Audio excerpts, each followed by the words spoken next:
it's my absolute privilege and honor to introduce you to Desirée Dawson, a Canadian songwriter, recording artist, producer, and yoga teacher who has been blessing the world with her healing qualities and creative talents. Again, the vibration of music is actually, it actually does something to our cells. It actually does something to our nervous system. And so I think there's just like so many things about music that really excites me, and want the music that I create to be like our music, and I want it to help others find like exhales. I love songwriting, and it's one of the things that comes super easy to me, and like I love it. It's fun. I find that I am way more confident like writing songs and sharing my thoughts through song that I am through speaking. It can be a little bit scary sometimes. Those steps to make it ready for the world sometimes make me feel less able to let it out. Oh, it's so funny. My artist friends and I always say how this question for some reason is... In today's episode, it's my absolute privilege and honor to introduce you to Desirée Dawson, a Canadian songwriter, recording artist, producer, and yoga teacher who has been blessing the world with her healing qualities and creative talents.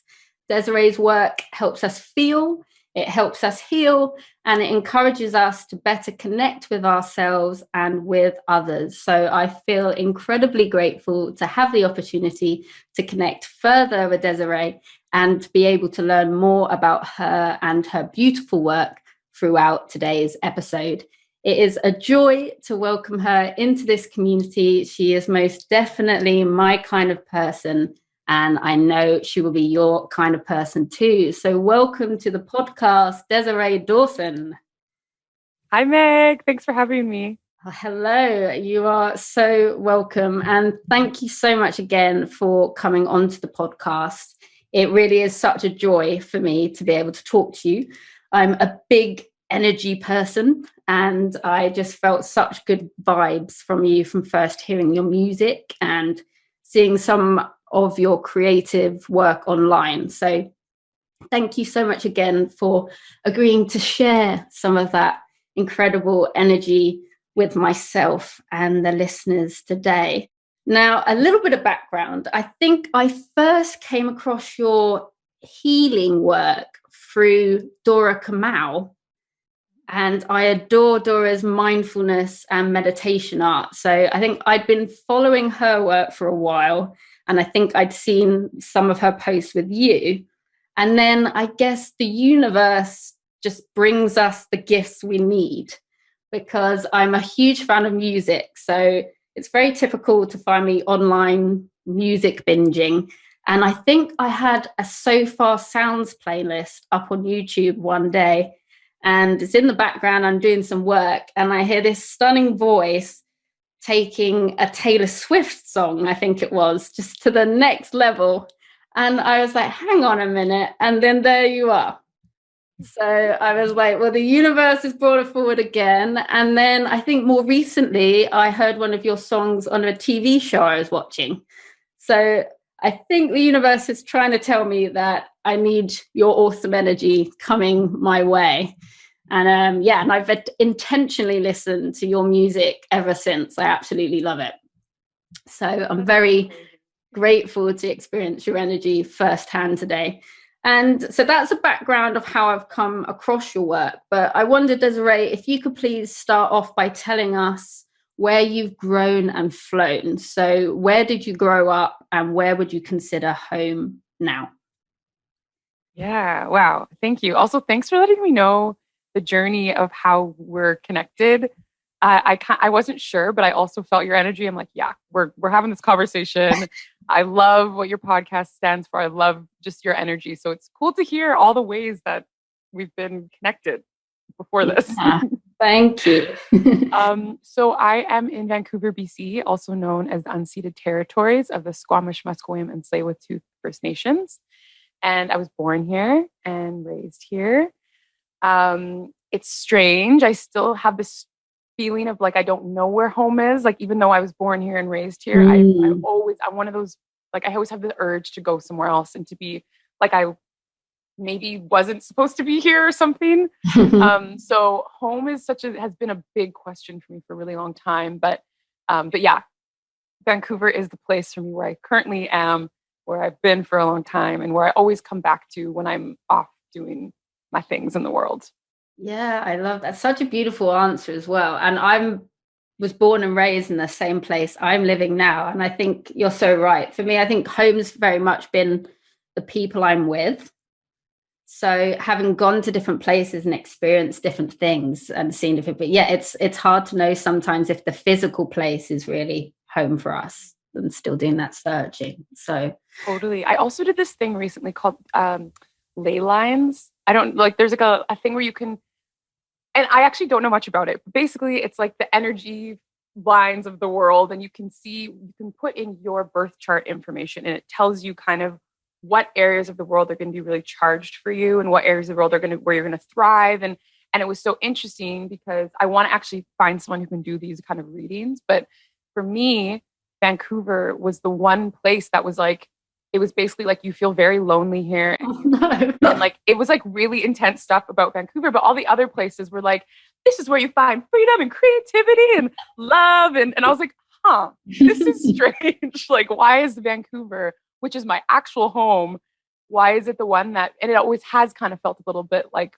off. So even though I love it here. So anyways, I just wanted to say that because it's very cool. And it made me think, like, how can the place I was born be the place that also makes me not feel like fully myself or feel lost a little bit? It's really interesting. No, that's so cool. And I'm quite a spiritual person, but I've not heard of that. So I'm going to have to check that out. Check it out. But that's, yeah, please do. That's so sad about Vancouver, though. Yeah. But also exciting. Also exciting. Because if you're saying it's never quite felt like home and you found something that's kind of agreeing, but there's lots of other places of interest.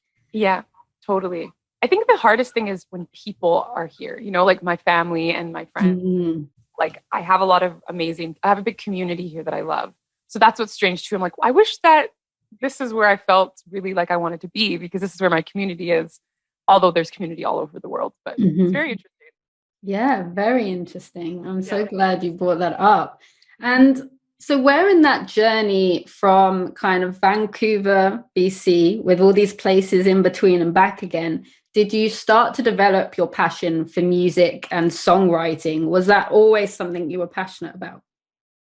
So music, I was always passionate about. I definitely grew up in a house that had a lot of music playing all the time. I didn't grow up around musicians, but I grew up with like my mom always playing music. And to fall asleep as a child, she'd put on music for my sister and I. So I just like, music was something that I got to learn really early on is like a support system kind of. And I even think of now when I'm having trouble falling asleep, I'll put on music, and I know what kind of playlists will help me go to sleep. And I know what kind of playlists will help me feel better. So I think I've always known that. And then when I was younger, I did things like musical theater and, you know, that kind of thing. But I didn't always know that I could do music as a career. And I think it was actually, as much as I loved singing, I was kind of like a karaoke gal. And then slowly, I actually did my yoga teacher training maybe 8 years ago. Okay. And in my yoga teacher training, actually, it really helped me kind of like, I guess, get more grounded and remember my voice and find my voice and believe in myself as a singer and healer through sound. And so in my yoga classes, I started adding music at the beginning and the end of the classes. I would sing or play an instrument.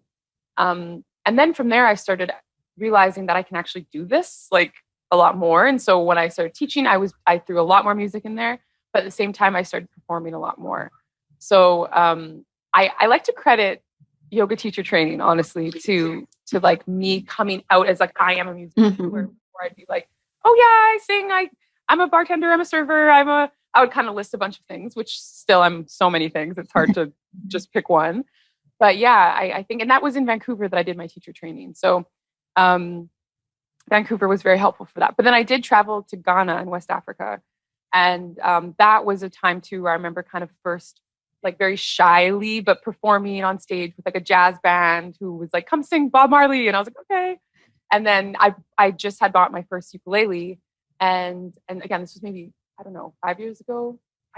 Time is not real, but so I bought my first ukulele, and just as I bought it, I brought it with me on my trip. and I was in Ghana for 3 months. And so I started playing it on the beach with friends and kind of writing songs here and there. And so I do feel like that was also very helpful to my first kind of times showing people my music, even though it was like really not that great at the beginning. But yeah. Yeah, well, everyone has to start somewhere, don't they? I was talking with a previous guest last season about, like, if you look at artists you really admire now and you look at their first stuff they created, like, everyone starts somewhere and is very different. But I love that. And what a unique journey to have really kind of found, I guess, the performative side of music you love through the yoga teaching. And actually, when you think about it, it makes a lot of sense. Mm-hmm. Totally. And I do think it was that bit of like realizing and starting to understand the healing powers and the energy of music and the vibrational like power that it holds. And so even at my shows, it feels a lot more about like a healing experience than it does like a concert. And that's the feedback I get often. And that's the feedback what it feels for me. And I'm like, something else is happening here. And I think maybe that was really helpful about it being in a space like yoga studios at the beginning. It just reminded me like, oh yeah, there's something more here than just like getting on stage and singing a song. It's like, it's all connection and energy, and whoever's in the space makes the performance different. And yeah, so it's really cool.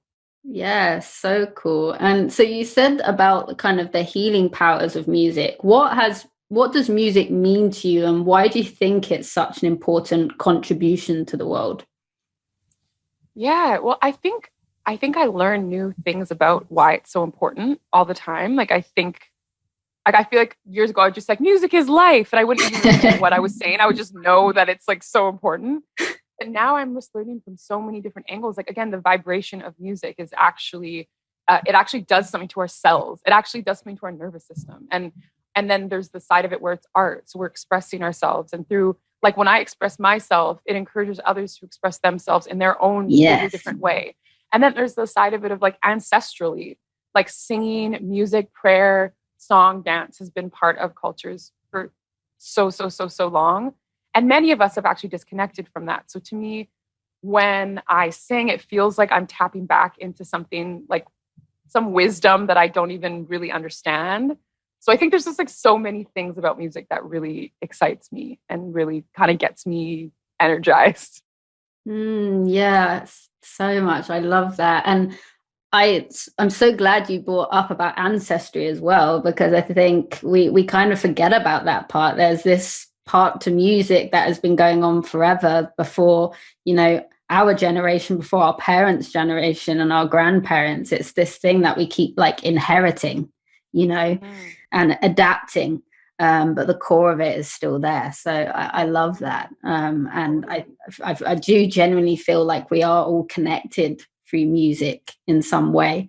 And it makes me so happy to hear how passionate you are about music, because it's something that genuinely brings myself so much joy, and has been really important in my life. I often think back to moments where I can remember the music that was on in the background at the time, kind of like what you said about growing up in your house with your mom, and or I remember what album I was listening to and what I felt back then. Like, I remember first hearing the song Just Like Heaven by The Cure and being so struck with the thought of like, that's what love is like in a song. Or first hearing the Miseducation of Lauryn Hill album and actually not knowing how to feel about that album because it was so different and so game changing. And then more recently, like listening to your music and like beautiful choruses work and almost feeling like I'm transcended to a different planet with like serenity. There have been so many artists over the years that have moved me in some way. So I wondered if you had any inspirations growing up, either in the music world or just life in general. Did you have any mentors along your journey? Oh, it's so funny. My artist friends and I always say how this question for some reason is really challenging, because it's like, I feel that I've been inspired and probably mentored by so many artists and listened to so much different music. And I don't even it feels like I want to give them all credit, but sometimes I just go blank. And I'm like, why don't I prepare like a list or something of the artists? But like, basically, I think that I just listened to so many different things growing up. And like, for instance, when I was younger going to sleep, I would listen to this album by a group called Ladysmith Black Mambazo from South Africa. But there's a specific album called Gift of the Tortoise. And it was a children's version of Ladysmith Black Mambazo. And they would tell these stories and they would sing. And like, I still will sometimes find it on Spotify and listen to it because it just makes me so happy. But that was like such a powerful first time of like understanding, because sometimes it's just voices. Like there's no instruments with them. They like make their voices into instruments. And there's such a large number of humans singing. And so I like to think that even having that like embedded in my brain at a young age, especially in times that was like soothing me to go to sleep. And like, I like to think that that was really supportive. Like the power of voice was there with me, whether I knew it was happening or not. So that's something. There's also another album called Claire de Lune that she used to always play. And it was another one where there's kind of like folk stories and songs that went along with it. So I love that. I wish the listeners could see the little dance that came with that. Like, that was a gift. That's a gift. I'm going to have to use it. I'm hearing one of the songs in my mind. Yeah. So I'm going to have to use this clip in some way because that in itself is a gift. But then I think my very first CD that was ever gifted to me was Desiree. Do you remember You Gotta Be There? Of course. Yeah. So that was my first ever CD gifted to me. And I was like, this person has my name pretty much, like without the I. This is like so cool. So that was also really sweet to just hear a voice and story. And I love her voice. And I cherished that album so much. I put it in my little pink purple Walkman. Like, oh, it's so good. Like, what a voice in the album. I remember I was literally listening to Life by Desiree like earlier today. The lyrics in that are great. So great. Yeah. So that's like some of my earliest memories of music. But then also my mom was always playing music. So like I said, I have like Bob Marley was always playing, always reminds me of like certain moments driving in the car. Stevie Wonder was always playing. Some of the first songs I ever sang publicly were like Nat King Cole and Natalie Cole songs. So I feel like I was exposed to lots of different genres when I was younger, and all of those kind of supported me. I became really obsessed with Adele. At her first album, 19, was like, I know every word to every song, probably still. What an album. Yeah, but there's so many inspirations in there. Yeah, no, for sure. I love it. And it's funny, like what sticks with you as well. I remember always driving in my dad's car and he'd have the music on. Like, What's the Story, Morning Glory by Oasis. I think by the age of 5 or 6, I knew every single word on that album. But it does, like, you're so right. I think it is hard to pinpoint certain inspirations sometimes because like music's everywhere. Even if you walk into a shop, stuff's on in the background. And it's so funny what catches our attention and sticks to. But the Gift of the Tortoise, I'm gonna have to check this out. Oh, check it out. And I'm gonna send you this other song when I was dancing. I'm gonna send that one too if I can find it. I've been searching for this album to see if I could find it, and it's nowhere to be found. Wow. Okay, that sounds like a challenge. I'll have to help you. We're gonna have to find it. Yes. But yeah, I love that. Inspirations everywhere. And did you have any kind of mentors growing up? People that particularly kind of helped you on your journey? Maybe even like the yoga training sense. Mm-hmm. Again, I feel like I've had so many, and even if it was just like a one-time conversation kind of thing. And so I'm sometimes hesitant because I'm like, I don't want to downplay anyone's role in like supporting me, but I feel that what sticks out immediately is that my mom has always been, I feel lucky to have a parent who never questioned me becoming an artist or stepping into music or my love of music. I have a lot of people in my life who've had to like fight to be able to be a musician without their parents questioning them doing like a real job. So my mom from the jump has always been like, do you kind of thing. And I feel really grateful for that. So definitely feel like mentorship vibes, just in the sense that she let me be myself in many ways. But then I also got into singing when I was younger. So I had a singing coach for a few years named Tracy. And she was just so amazing. Like I just felt like she loved what she did, and she has a beautiful voice, and she just really like created the space in her little basement suite where I would go. And I think that was a huge part of my life that sometimes I don't even really like take that much, or I don't really take that seriously. But I think that was really huge for me to have her support. And even now, every so often I'll message her on Facebook and be like, thank you, you're amazing. I love that. Yeah. So I would say Tracy was huge for that. And taking piano lessons was also great. So I had a piano teacher named Laura who was also so lovely and just let me do what I wanted and not, because I didn't want to follow like Royal Conservatory. I didn't want to do like classical music. I really just wanted to sing pop songs. And it was nice to find teachers who were like, all right, let's sing pop songs. Let's play Bohemian Rhapsody again. Exactly. So that was really nice. And then now I've just like, I feel like I have such a strong, Vancouver is a really beautiful music community, especially the ones that I found myself in. It's just like love, support, mentorship, like peer mentorship happens so often. One of my friends who I work with right now named Francis Revelo, he's just like, I always am like, thank you for being my mentor, and just like such a great support system. So I think over the years, there's just been so many who've just been like allowed me to keep going and reminded me to keep going. And yeah, amazing. I love that. And big up Tracy and Laura on right as well. Yeah, I think teachers are so important, and it's not often until years later and we're grown up realizing how much of a part they played in your life as well. And even back then, I was probably like, I wasn't practicing. I was that person who like wouldn't practice before my piano lessons. And then I'd practice like 2 seconds before, and then I'd arrive and hope they didn't notice. It's like, they noticed. And I'm glad they still like believed in me, because even the amounts that I did get from them, I could have got a lot more if I practiced. Anyone out there who's not practicing, like try to practice more.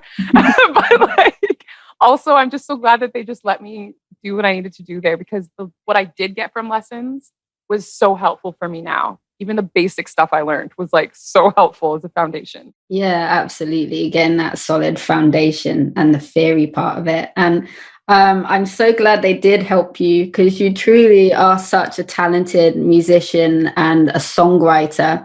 I think your lyrics are so authentic and reflective, and it makes your music very refreshing to hear. It's like you can listen to your music and just exhale. Which is so nice. Do you find the songwriting process an easy one? And is it daunting to be sharing your own words so honestly? First, I'm going to exhale, because I really love that you just said it's like you can exhale with the music, because I think that's what I'm getting more and more to realize, is that I want the music that I create to be like our music, and I want it to be to help others find like exhales and rest and restoration. And I think like I really want my music to be a part of that. So it's so cool to know that it is part of that for you. I love songwriting, and it's one of the things that comes super easy to me. And like I love it. It's fun. I could write probably like an album in a day if I actually let myself. And I find that I am way more confident like writing songs and sharing my thoughts through song that I am through speaking. And so I actually, like, when coming onto this podcast, I was like, this is practice for me, because I'm really nervous about sharing myself through words that don't have music along to them. And then when there's music there, I feel super like I can express, and it's art, and it can be whatever because it's art. So it's very interesting. Like I love songwriting for that, because it helps me release things that I maybe don't know how to, just like in the day to day. And as far as sharing music in the world, it can be a little bit scary sometimes. I think the biggest thing for me is the step from when it's in my head, or when it's just me playing the song and I'm like, oh, I love this, from when I take it to a studio, get it recorded, add musicians, blah, blah, blah, blah. There's like all these steps to make it like ready for the world. And what I'm realizing is that those steps to make it ready for the world sometimes make me feel less able to let it out. So I thrive on Instagram, because I just post pictures or videos of me writing a song, sitting on my floor of my room. It's not fancy, but that's what came out in the moment. And to me, I'm trying to learn how to put music out that is that energy. Because when it goes through too many steps and process, it feels like then I start to question everything and I start to think like, oh, why am I doing this? And stuff like that. So yeah, it's a really interesting process that the music itself, I have no doubt that it should be out in the world. But once I get like too much in my head about it, then I'm like, okay, nope, I can't release this. And it's a whole thing I have to work through. Yeah, and I guess the more people are involved as well, as cool as that is, it also makes it a little less intimate, I guess, as well. And kind of you're a few steps removed, the more people that get involved. Interesting. Yeah. I'd never looked at it that way.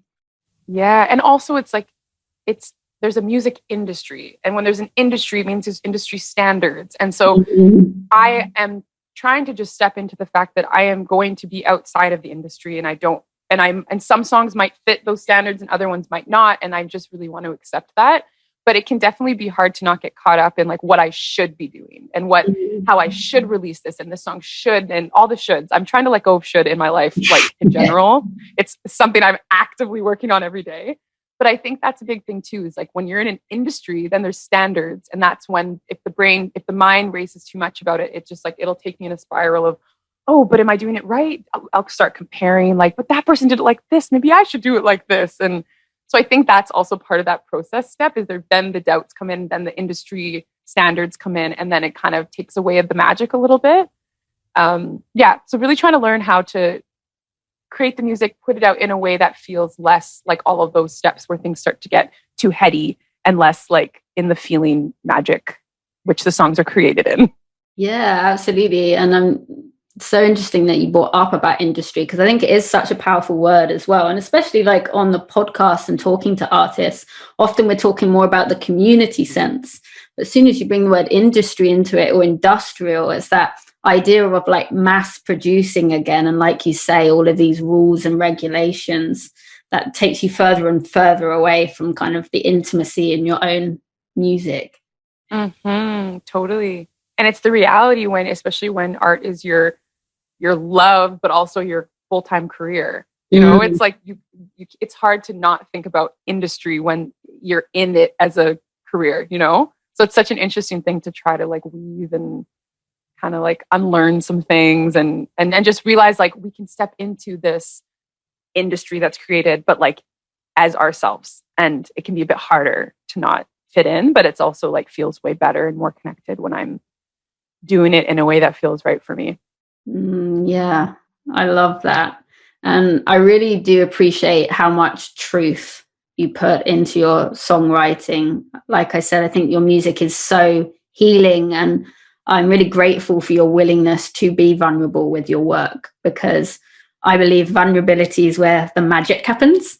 And I think I've mentioned to you previously, and you brought it up as well, how important authenticity is, because when you're authentic and you're genuine, it gives other people permission to be themselves. And something that's been on my mind a lot recently is the quote, be who you are, because you never know who'll love the person you hide. And I think that's also true for ourselves. I think we so often, especially as women, we can be taught to make ourselves smaller. And many of us were taught early in life that it's bad to feel certain emotions, like it's bad to feel angry, it's bad to feel desire. So we hide so much of ourselves away because we fear judgment or shame.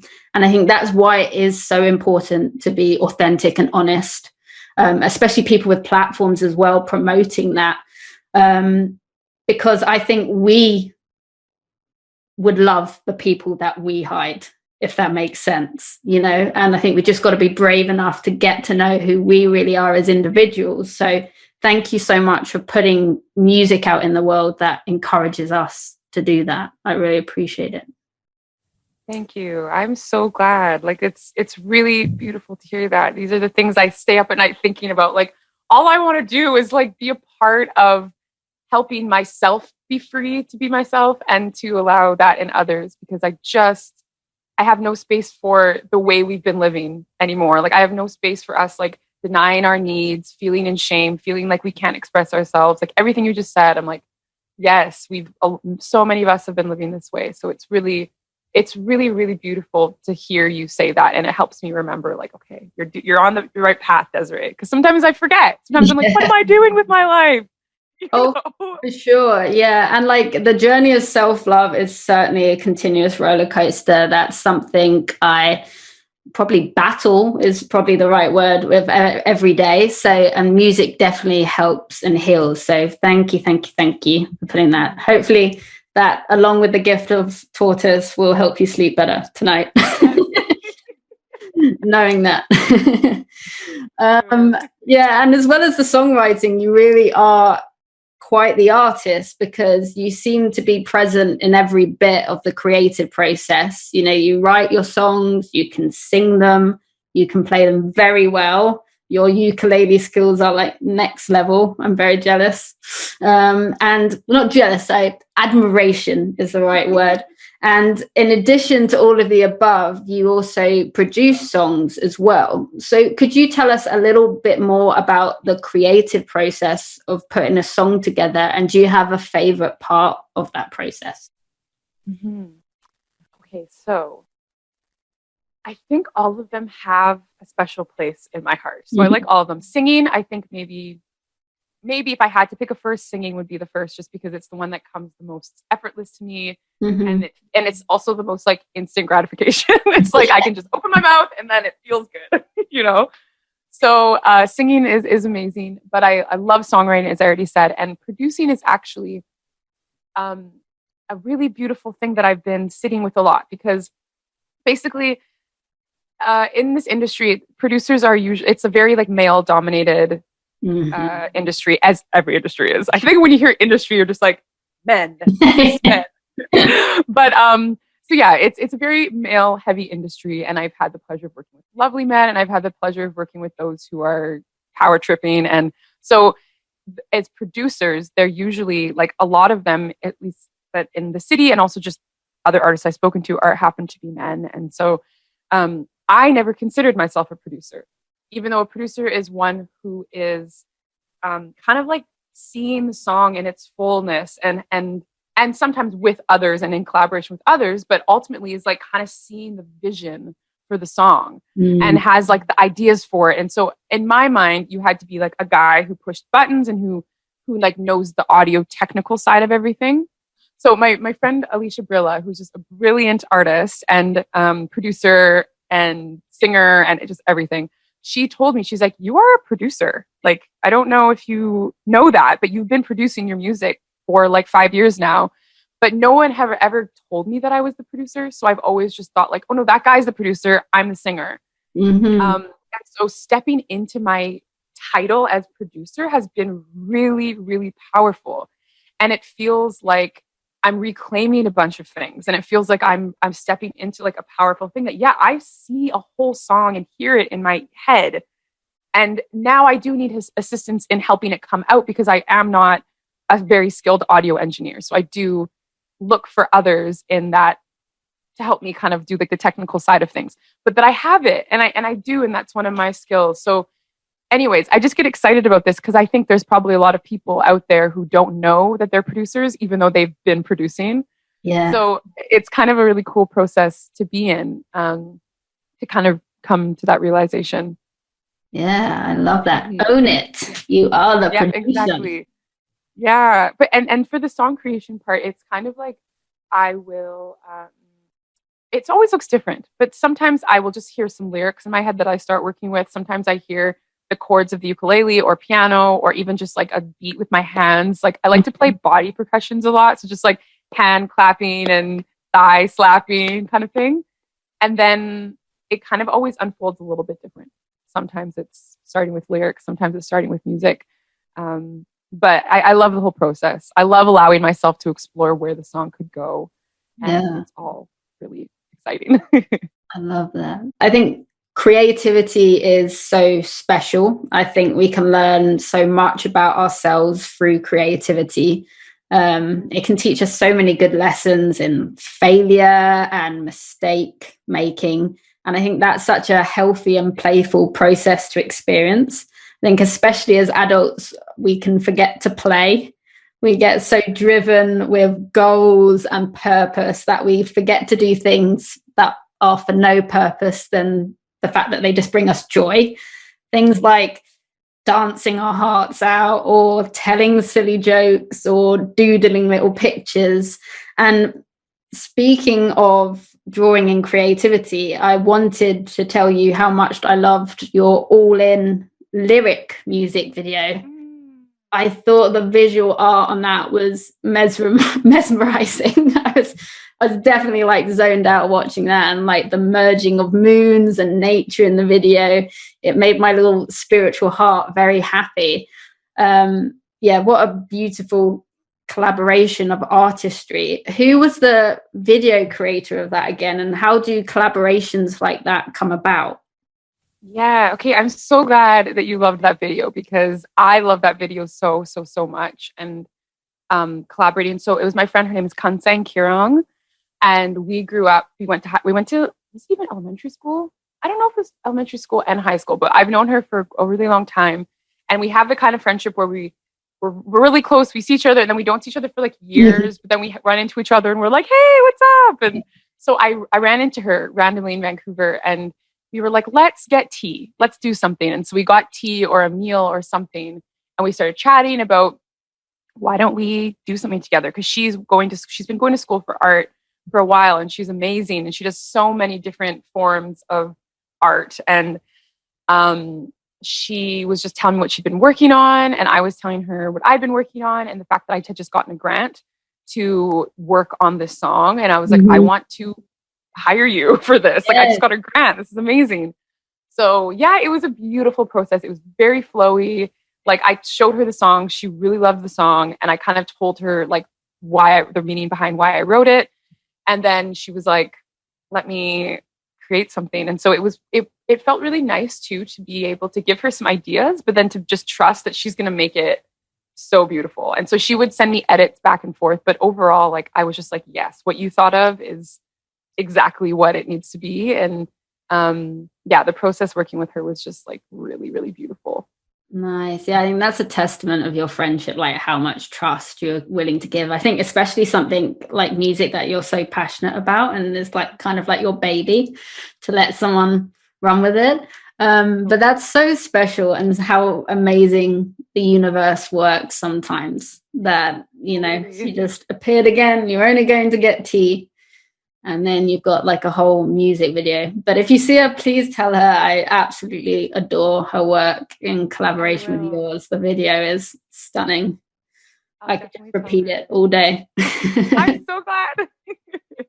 It's really good. So yeah. Another thing that I was thinking is, it's like, it's such a cool thing to be in a place where I can just be like, you do what you think you need to do. Because I've also accepted that I cannot do every part of this. Like, I don't want to either. It's too much work, and I'm not a graphic designer, and I'm not like that. Visual art is not my thing, you know, like, and I had to accept that like, I also don't really always envision like a full music video in my head. And I know other people do. So I'm like, I'm going to give you my like core values and my core like ideas. And then like, I trust that you're going to do it the way that feels good. And it's been kind of nice to give up some of that like control, because it doesn't help to try to do it all. It like really is not possible and not healthy. Yeah, and I think you do so much of it. So just to put it out there, you are very talented at a lot of things. So I wouldn't be surprised if you suddenly whack graphic design on your resume. I feel like you could do it, but I feel like you only have so many hands and fingers. Yep. But no, that's awesome. And yeah, I think it's such a hard balance, isn't it? Having like, on one side, knowing that if you can trust the right people and their expertise, that it can take your project or your kind of baby to the next level, and they can bring ideas and input that you can even think of.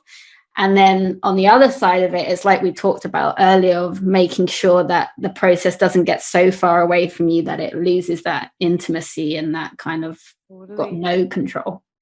Yeah. And I guess it goes back to what you're saying too. It's a testament to like my friendship with Casey, but also just that energy between us. And I've had it with people who I don't know that well, but I can tell the energy is going to be flowy, and that that we have like a similar maybe like foundation or something from where we're working from. One of my friends, Francis, I already mentioned him, but I was having a IG live with him the other day, and I was asking him why he thinks our collaboration is so flowy and sweet, and why also like kind of what his goals are when he produces someone else's music. And he was saying something like showing up with a what was it? An open heart and fresh ears and an open heart, he said. And I was like, see, someone who says that is who I know I can trust with the music, because you know what I mean? Like, and so it was like knowing that I'm making connections with those who have that energy of like, I'm just going to show up and try to serve the song the best that it can be. And I also really respect you and your values and where you're coming from. Then it's like, cool. As long as we're respecting each other and there's like love there, I have a lot of trust in that process. Yeah, absolutely.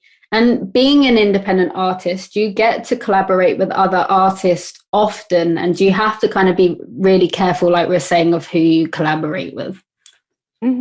Definitely. And I think at the beginning, I collaborated with just like anyone who asked pretty much. And I was like, oh, wow, okay. And because I have a whole other world of electronic music, like EDM music that producers from all over the world who I've never even met would just like send me stuff and I would write on it. And that was a really fun kind of world to be in. And it was totally different than kind of when I'm writing my own music.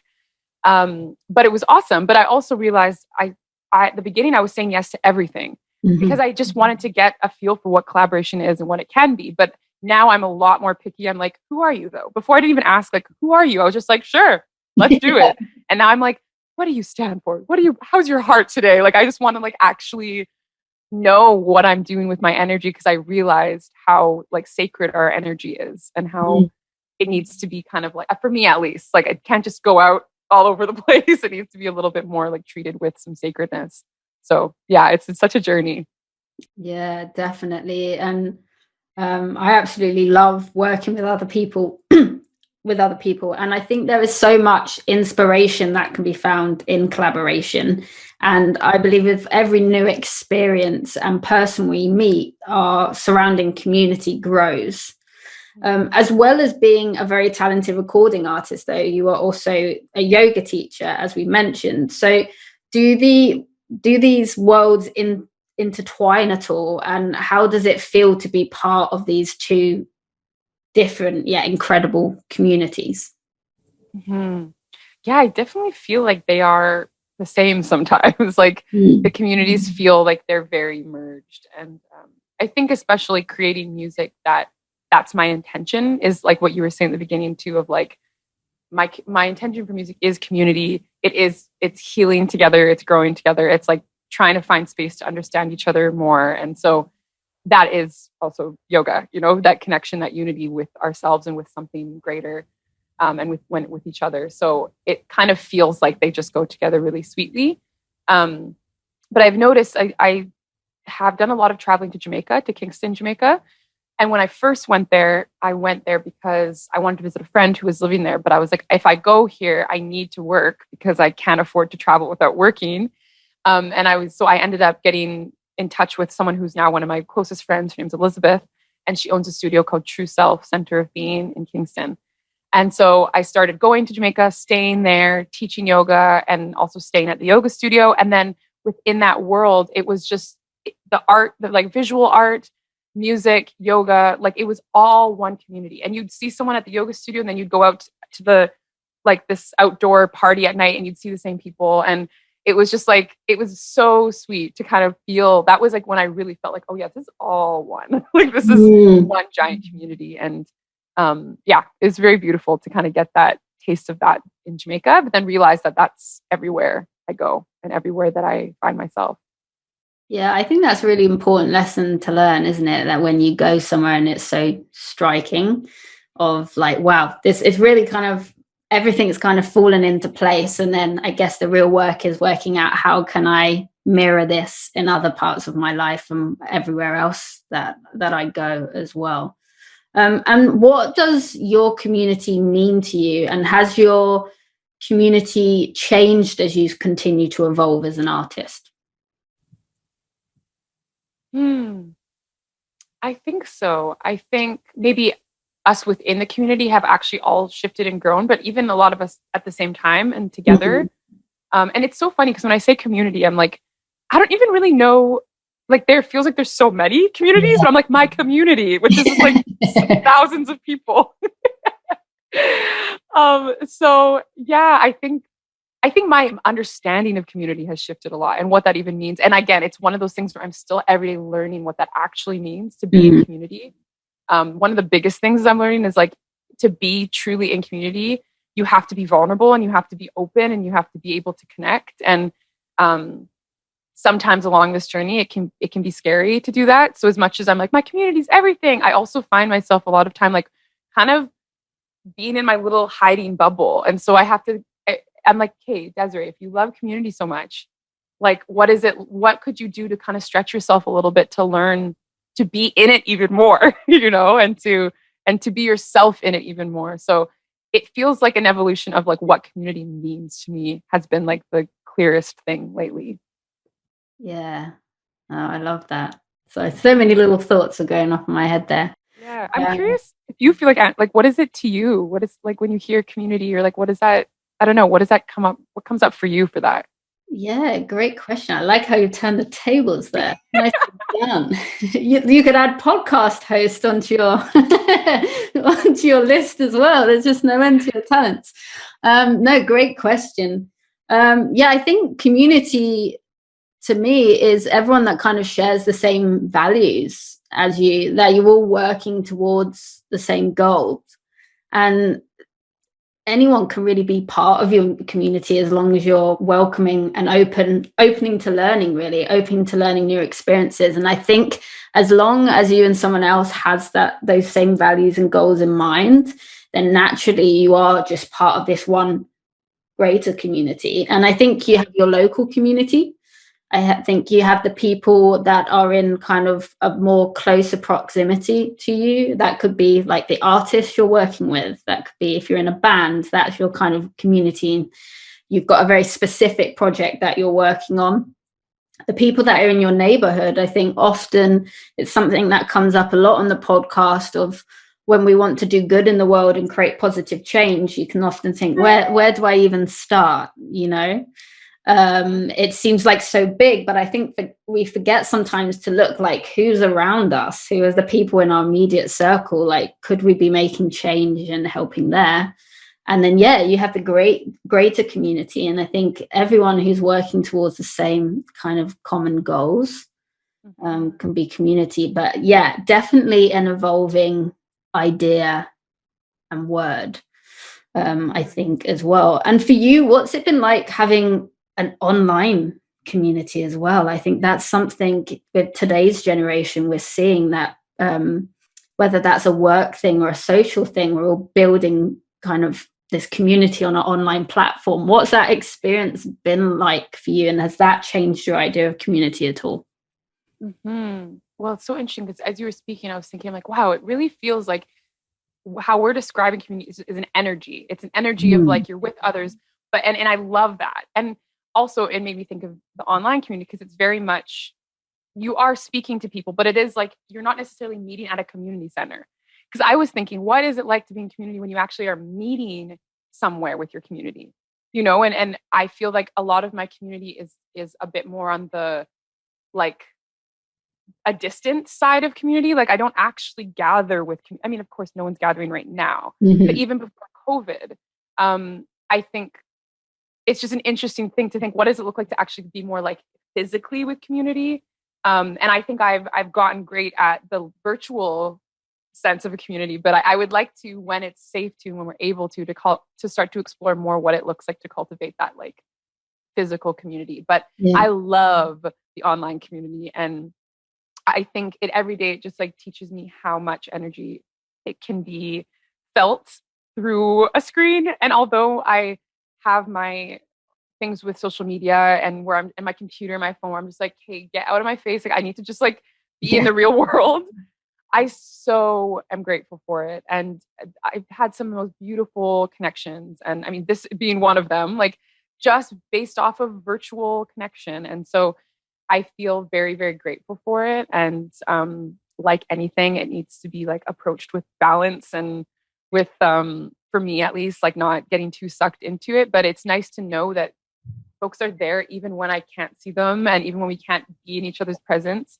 And the cool thing is too, is that through this time through COVID, what I've learned is that I've hosted events or done live streams and things like that, where even if it wasn't a pandemic, people couldn't come to my concert because they're in Brazil or, you're in the UK. So it's just kind of like, it's cool that we're finding ways to be able to connect with each other. Even if there wasn't a pandemic, I would still want to be chatting with people and stuff. So it's very cool. And I'm really grateful for it. And there's been so many times where I felt totally like picked up and my heart opened up when I was having really tough times through this community. And I hear that I've been also helpful for others in that sense. So it feels very reciprocal and beautiful. Yeah. Yeah, definitely. And I think, the online community and online platforms, they're so powerful. And I think with anything that's got power, there has to be respect with it. And I think that's really where the importance kind of lies, as long as you're respectful and also making the right choices as well. It's something I think all the time of, like, when you see people's social media platforms and you see how many like followers, which if you want to look at followers as your community, you think, gosh, could you imagine actually putting 1 million people in a room? Yeah. That is so many people to get you kind of your mind around. And when you think about it like that, that feels like such a massive responsibility in what you put out and how you kind of influence or inspire these people. But then I also think it comes down to personal choice as well. Like we have a choice of who we are following online or whose community we want to be a part of. And just like anything, then it's up to us to be doing the work ourselves, right? Mm-hmm. We can see something and think, oh gosh, that's such a great idea and this charity is so important. But then that's up to us as an individual to think, okay, well, how can I then support that charity? How can then I do better, in this world? Or like listen to your music and be so moved by it. And I'm like, wow, that's, really filled me with this positive energy and moved me. Then how do I want to use that in my own life, to serve me or serve others? Yeah. Definitely. So, yeah. That. It's like I don't know what the word I'm trying to get, but like, it's almost just like a little like inspiration spark. And then you have to kind of take it to where you want to go with it. But you could choose not to do anything, or you can choose to be like, oh, I'm going to follow it this way. Absolutely. Like a seed, right? And it's, you water it and what you do with it. So yeah, I definitely feel like the internet and social media has such a important place in the world and can be so powerful and so positive, as long as the respect comes with it, both for ourselves and how we're using it, and then with others as well. So I love that so far it's been such a great tool for you and to connect with people. And yeah, blessing to me, I get to talk to you all the way from the UK. How cool is that? As I mentioned before, so I've been so struck by your energy, and we were talking about power earlier and positivity, and I think your energy has such a healing quality about it. However, it's of course not possible to be positive all of the time. Life is just not like that. And I think as incredible as both music and healing work is, I think they are two areas that also require so much energy, whether that's mentally, emotionally, physically, or spiritually. I think, like you said, creativity and healing are very similar processes. They're one and the same in a lot of areas. And I think they're also things that could stir up discomfort and painful truths. And this might be an ongoing life question, but how do you try and find balance in taking care of yourself when doing this work? And do you have any tools that help you create a sustainable practice that will then help you keep a positive and motivated mindset over time? Mm-hmm. Well, I definitely agree with you that I think it's lifetime work. And some days, like right now I'm feeling in a nice flow and like, I'm like, it just has been a nice conversation and you're inspiring me so much. And I'm just so grateful for you. And I'm feeling that kind of energy. But I'm like, most days I'm like, what is happening? This is so intense, this experience of like unlearning, of relearning, of seeing all these things that are coming up as I'm doing this work. And so I'd say some days I'd be like, I have no idea. I have no advice for you, and then other days I'm like, okay, no, I do have some tools. Like for instance, I love therapy, like therapy is so amazing. And so I try to make sure that I see my therapist when I can and really have a space to talk things out. And to get some clarity on some things that are coming up, because sometimes it is really confusing. Like you're saying, that it's dark, the stuff that comes up, it's overwhelming. Sometimes it just completely takes over anything else that's going on in my mind. And so I love being able to be supported by therapists, also a community of people in my life and friends and loved ones who I can go to. I feel grateful to have cultivated that and to feel supported by people in my life, because I am also such an isolator. So when I'm going through this stuff, I'm just like in my own little zone, and I don't want to talk about it with anyone because it's so terrifying. I'm like, I don't even know what's coming up. How could I share it with anyone? And that's why I think therapist has been helpful for me, because my personality type tends to err on the side of isolation and like hiding. So to have someone who doesn't know me that well to just be able to share everything is like a first step. And I find once I'm able to get everything out and kind of get a little more clarity, then I can actually also go to my community.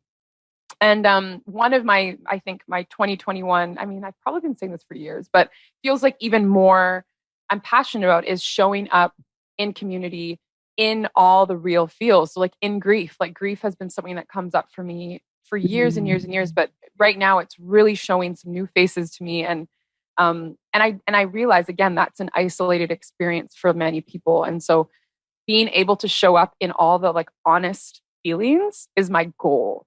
And when I do it, I'm like, oh, okay, I feel so much better. Like I'm not just hiding in it in shame by myself. I'm now talking with others, and others say like, oh, I've totally been feeling that too. And I'm like, you have? Oh my God. Okay, great. So basically like I'm on a roller coaster with it all the time, but I definitely know talking to others, being in community, listening to others' experiences. Like I love when my friends, even when I'm in like dark despair, I love when my friends still come to me, because I'm like, it feels like this connection where we're still able to support each other. And I love hearing about what other people are experiencing, and meditating, like that's been really helpful to get back on. I feel like I am in it and then I'm out of it, and then I have to be like, come back, and then it disappears again. So being back in that space of meditation and physically like moving my body, dancing. I love dancing, just like sporadic. I call it noodle dancing. I just put on like a playlist and I just like flail around, and it feels so amazing. All about the noodle. So those are some of my tools that I've just been really relying on, and trying to nourish myself, like trying to be more mindful of like feeding myself and drinking water and kind of basic things that I personally can forget, especially when I'm deep in that darkness. So yeah, that was a lot, but no, that was just the right amount. No, I love it. And yeah, it's so important, I think, especially if you've got a kind of creative and outgoing mindset, that self-care can almost seem kind of selfish sometimes, and it's things we forget about. So it's so important. And I relate so hard as a fellow Aquarius baby of being out in the world, but then also like like introverted and back in. So I feel you, sister. I feel you there. But yeah, such great tools as well. I think meditation I found for myself to be so powerful, being out in nature as well. Sometimes reminding myself to physically, take myself away from certain situations or spaces and just, get a literal fresh air sometimes. Yeah, totally. So I recently saw a post that was saying like, because one of my other goals for this year was I want to take the path of least resistance. That's been kind of a thing, like just try to go with the path of least resistance. But then there's this thing where like we also have to realize that it's hard sometimes to go out and get fresh air and to make myself a meal. And so sometimes I have to remember like there will be a little resistance to stepping into the version of myself that I know I really want to be living in. So it's kind of a funny thing to be like, yes, I want things to feel a little bit less, effort and trying to just go with what's coming, but also know that I do have to give myself an extra push every so often. And I do have to fight through that. Like I have to go against it sometimes. Oh, absolutely. And I think, yeah, it is absolutely a roller coaster. Like I said earlier, like kind of self-love and self-care. It's like, I feel like that's on my goal list every year. It's such a big one. And things like meditation, for someone else, I'd say that's probably one of my biggest and greatest tools, but it's also the first thing I resist. Oh, yeah, totally. Because I know it helps me so much. So sometimes when you're in the wrong kind of headspace, that's the thing I know that's going to help me, but that's the thing I find the hardest to do. And like you say, it's an ever-changing thing. It always makes me laugh when people say, like, how are you today? I think, well, do you want the honest answer? Because we could be here all day. Because like right now in this moment, I'm fine. If you catch me in an hour, I might be crying into my dinner. Yes. And then about 10 p.m., I'm right as rain again, Totally. I try to, with my friends and I have been doing the thing of like, how is your heart right now? So like, so then it can let you start from now and then you can like build out to the other things, Oh my goodness. That might just be the question that saves me this year. Yeah. Because otherwise it feels overwhelming. And I know what you mean. You're like, do I tell them all or do I just say like, I'm fine? Because I'm like, I don't know if you have time, like how much do you want to hear? Exactly. That you just summed up my brain process there. And usually someone will say, how are you today? And then I'm like, yeah, all good. But like in my brain has just gone on this massive journey. And your brain's like, yeah, all good. Exactly. Throughout the whole day. Yeah, absolutely. And when was it? 2019, I did this like quite an intense meditation retreat for 10 days. That was a silent retreat, so no eye contact, no talking, nothing. And that literally on like the most physical level showed me how much our mind and mood changes from minute to minute. It's just bonkers. So I still struggle with that question of how are you today? You'll see I helped you out. I did not ask that at the start of the podcast because I was like, that's sometimes the toughest question of all. Yeah. And it's usually the start of a conversation. It's funny because people will say it as like a passing comment and I'm like, wow, you really started with the hard questions here. And they're like, yeah. Right. And then then it kind of can throw off the conversation because you're like, how do I, where do we begin? And then you're like, either I am fake and I pretend that I'm fine. And then that won't lead to a very authentic conversation. No, that would definitely lead you crying into your dinner later as well. Yes. I'm an imposter. Yeah, I would love to see more like even when you're just greeting strangers on the street and stuff, like what other ways can we greet each other that isn't how are you, but that is still like I have concern for you, like I want to know how you are, but like I'm not going to just give you this one question that's just how are you, like yeah. No, I got like little goosebumps. I love that you said that because it's something I think of a lot, and I think it's like just become like a passing phrase now. Mm-hmm. So often we ask it and it sounds bad, but we're not really listening to right.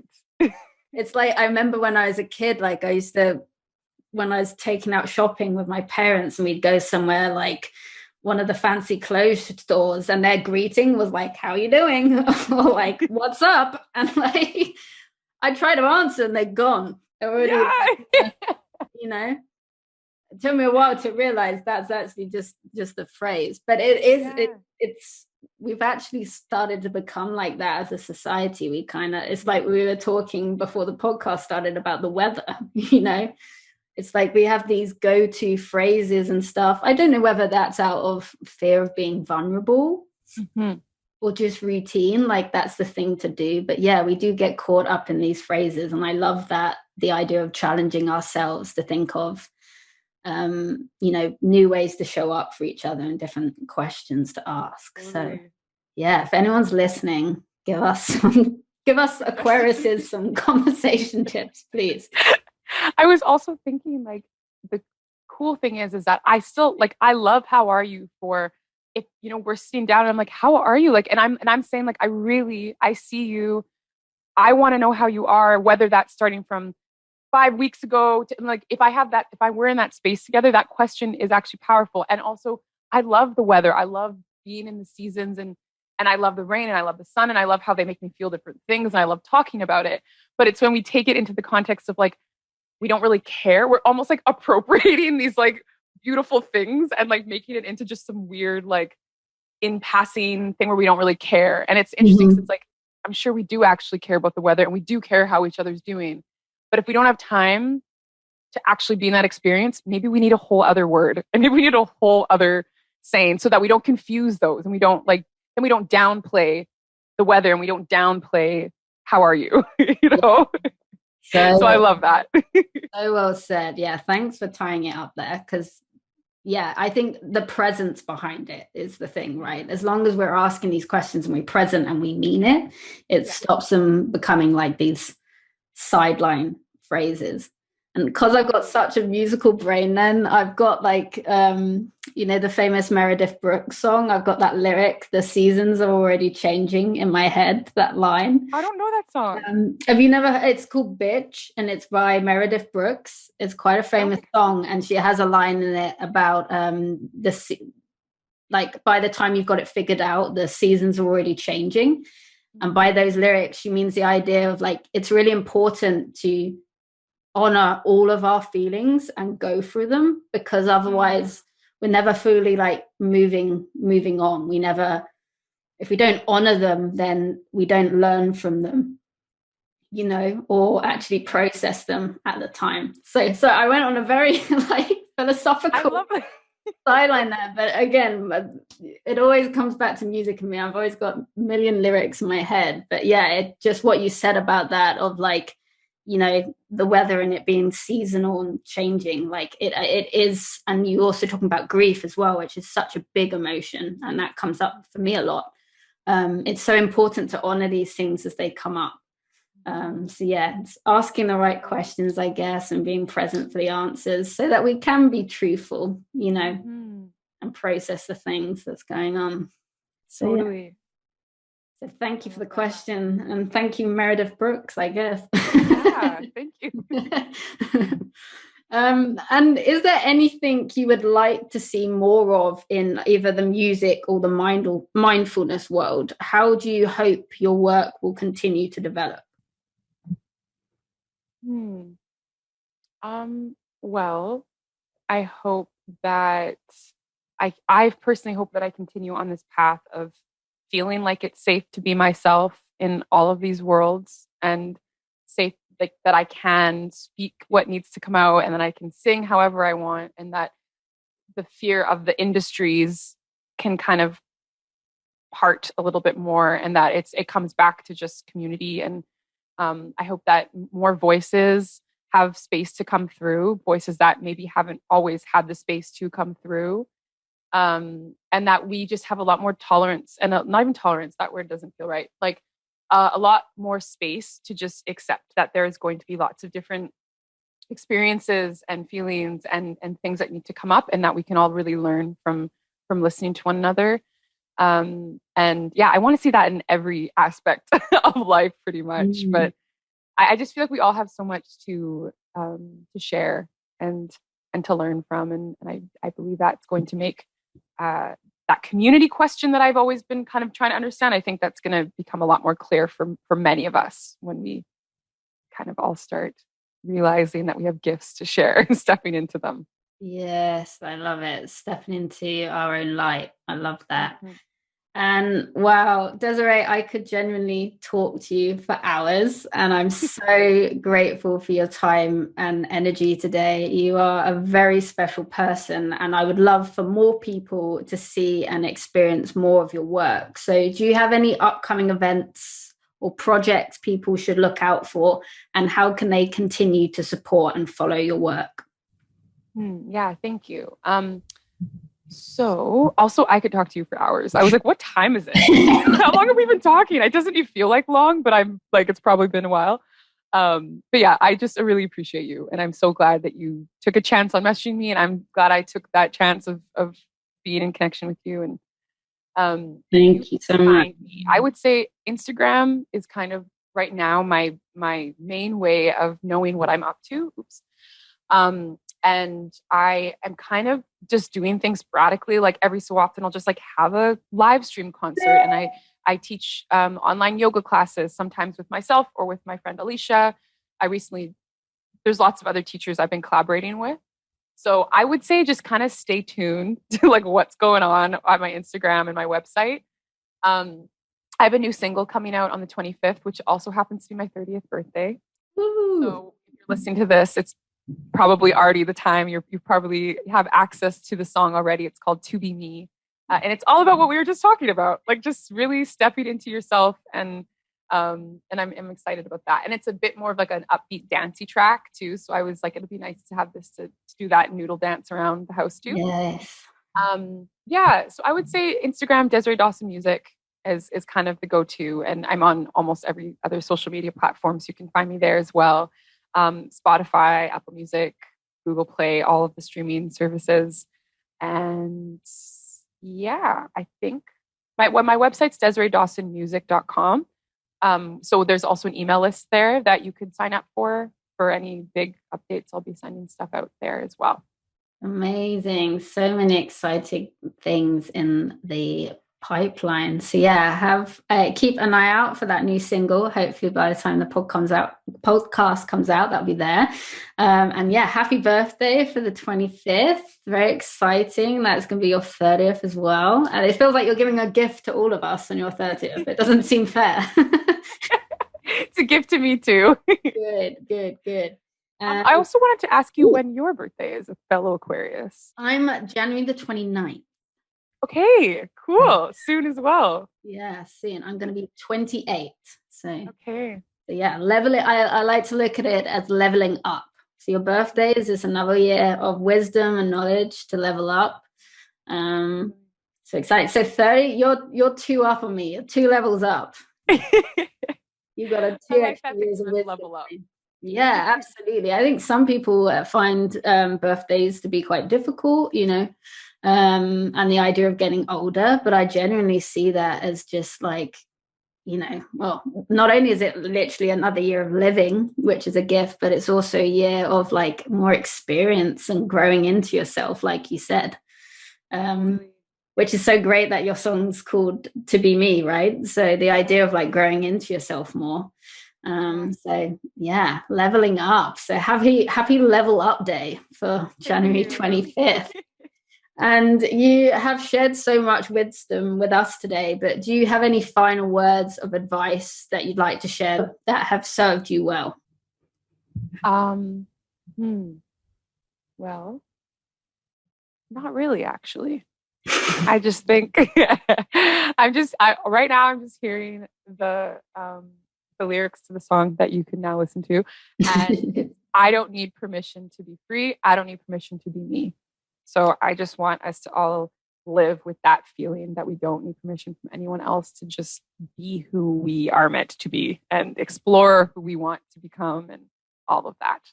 I love that so much. And I cannot wait to noodle dance hard to that song.